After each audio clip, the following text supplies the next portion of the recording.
ہمارے اندر کیا ٹیلنٹ ہے؟ گلزار صاحب یہ وہ سوال ہے جو پی ایچ ڈی کی کلاس میں بھی پوچھا جاتا ہے میرے سے، جو 8ویں کلاس کا بچہ بھی پوچھتا ہے۔ اس کے میری سب سے زیادہ جو وائرل ہونے والی پہلی ویڈیو تھی جو ایک دم 13-14 لاکھ پہ چلی گئی، وہ یہی ویڈیو تھی، یو ای ٹی میں ریکارڈ ہوئی تھی، آئی بی والوں نے کروایا تھا، ڈاکٹر علی ساجد نے سیشن۔ یہی سوال تھا، قدرت نے اسی سے شاید عزت دینی تھی، اسی لیے اس سوال کا جواب دہرائے دیتا ہوں کہ اس سوال نے مجھے رسپیکٹ دی تھی۔ سوال یہ ہے کہ ہمیں کیسے پتہ لگتا ہے کس کام کے لیے ہم بنے ہیں؟ کوسچن اوکے میرا پتر، سمجھ آیا میرا بیٹا سمجھ آیا آپ لوگوں کو؟ کس چیز کے لیے بنے ہیں؟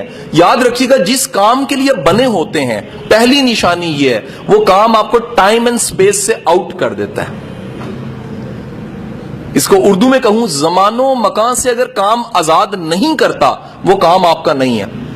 دوسری بات سنیے گا تو پہلی بات زیادہ بہتر سمجھ آئے گی۔ سر جو کام آپ کو تھکاتا ہے نا وہ آپ کا پیشن نہیں ہوتا، کیونکہ پیشن تھکاتا ہی نہیں ہے۔ آپ میں سے کوئی سپورٹس مین بیٹھا ہے، اچھا کرکٹر بیٹھا ہو ہے ادھر؟ ایف ایس سی والے کم ہی ہوتے ہیں بیچارے، گیند کرائے تو نکل جاتی ہے، بلہ کو مانتے وکٹ اڑ جاتی ہے۔ بہت ایف اے والے کام کرتے ہیں، ہے کہ نہیں ہے جی؟ ٹھیک ہے کہ نہیں؟ ایف ایس سی والا دوڑ لائے تو انہوں کیمسٹری کے نوٹس یاد آ رہے ہوتے ہیں۔ ایف ایس سی والے سپورٹس مین کم ہوتے ہیں۔ جو سپورٹس مین ہوتا ہے نا، کبھی نوٹ کیجئے گا، جو کرکٹ کی پریکٹس کرنے والا شکل دوپہر میں بھی کھیل رہا ہوتا ہے، اس کو ساری دنیا کہتی تیرا رنگ کالا ہو جائے گا، کہنا چھوڑو میں تے چیمپئن بنا گا نا۔ سو جو کام جس کے لیے پیدا ہوئے ٹائم اینڈ سپیس سے آؤٹ کر دیتا ہے۔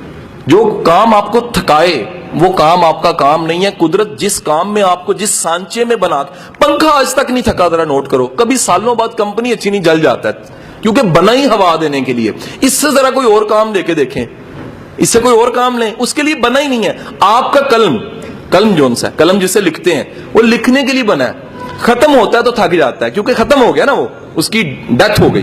لیکن یقین کیجئے وہ لکھتے ہوئے کبھی نہیں آپ تھکتا، خود نہیں تھکتا۔ کیسے؟ کیونکہ اسے بنایا ہی لکھنے کے لیے گیا ہے۔ چھری کا کام کاٹنا ہے، آپ اس سے کوئی اور کام لے لیں وہ خوش ہو کے نہیں کرے گی۔ لیکن ہمارے ملک میں تو پین سے بڑے کام لیے جاتے ہیں، نالا پانی بن جاتا ہے، اس کے بعد مسواک بن جاتا ہے، کانوں میں بھی ڈالا جا رہا ہوتا ہے، ناکوں میں بھی ڈالا جا رہا ہوتا ہے، اور اگر نقل لگانی ہو تو پچھلے کو بھی مارا جاتا ہے کہ مینوں دس جی، وہ بھی مہربانی کرتا ہے کہ غلط بتا دیتا ہے۔ نقل لگانے والے سے سارے سوال مطالعہ پاکستان کے پیپر میں کہ مسلم لیگ کب بنی تھی، اگلے سے پوچھ لیا پین مار کے، پھر پوچھ لیا، سارے سوالوں کے جواب اس نے بتا دیے۔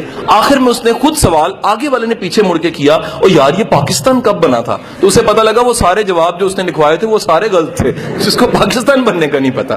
حضور والا یاد رکھیے گا، دوسری چیز ہے تھکاوٹ کا احساس نہیں ہوتا۔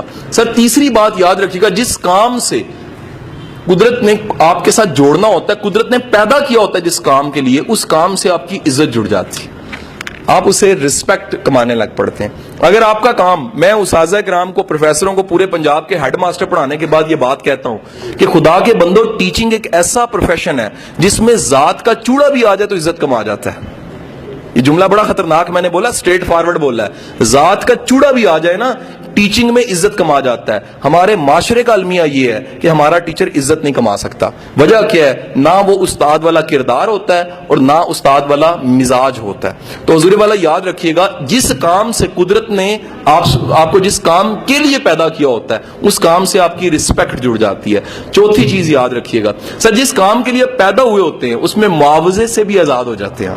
آپ کہتے ہیں معاوضہ تو آ ہی جانا ہے، معاوضہ تو مل ہی جانا ہے۔ یہ معاوضہ چھوٹی چیز ہے، اس سے بڑی چیز یہ ہے میں وہ کام کر رہا ہوں جو مجھے پسند ہے۔ مائیکل اینجلو کو جانتے ہیں؟ کون تھا؟ وہ ہے نا کبھی میرا رشتہ دار تھا۔ ایچ ایس این میں کلاس ہو رہی تھی،